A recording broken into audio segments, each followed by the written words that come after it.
Good morning. Today we're standing in front of the Carya illinoinensis of the Juglundaceae family, more commonly known as the pecan tree.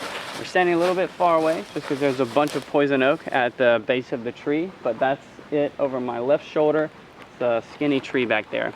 Today we're standing in front of a juvenile. It's not full maturity, that's why it's pretty skinny, but whenever it does fully grow, it grows up to 130 feet in height, and it can have a canopy that's up to 75 feet wide.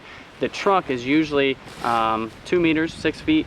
Around that one's probably about as big as my wrist. It's a deciduous angiosperm, so it does lose all of its leaves in the fall and winter. But we caught it at the end of the summer, so we can actually take a look at its developed leaf structure. And so you can see that these are long, curved and serrated leaves. Again, this is a juvenile, so they're a little bit smaller, but typically at maturity, it's 12 to 18 inches long on the leaves. It's got an alternate leaf arrangement. It's an odd pinnate compound leaf, meaning it's got a terminal leaf at the top.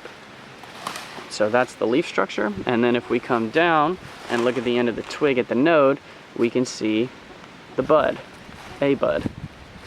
There we go. And so for the bud characteristics, usually at the node, again, this is a juvenile, at the node there's at least 3 buds next to each other. These are important because they help replace each other if one falls off, if it gets picked off, or if there's a freeze or anything like that. The lateral buds alternate up the twig and they're teardrop shaped. The terminal bud looks a bit different because the terminal bud ends up forming into the pistillate flowers in the spring. And then it actually, as far as the flowers go, it is monoecious and it's dichogamous. Meaning that the male and female flowers reach maturity and bloom at different times. So usually it does take more than one tree for it to effectively pollinate. The fruit, I'm sure everybody knows what a pecan looks like. It's a large oblong brown nut. It occurs in clusters and typically falls in October and November. This is a juvenile tree, and it's also, we're at the beginning of September, so don't have a nut to show you today.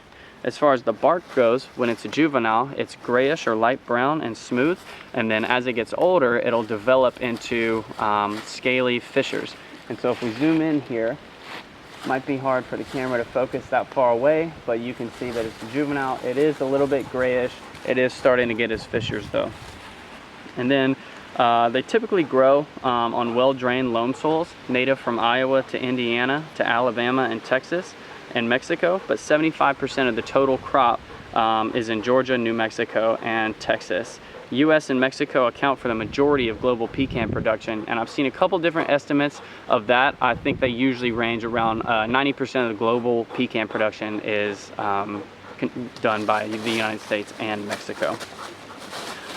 So if we look at this, we can see the development of a female flower over time. Since it's not the spring, we can't really pick one off of the tree, but that should show what the development looks like of a female flower into the pecan that we know. And I understand that these are pretty poorly printed photos, but hopefully it gets the point across. And this is the male flower. So that behind me is the Carya illinoinensis, Juglundaceae family, pecan tree.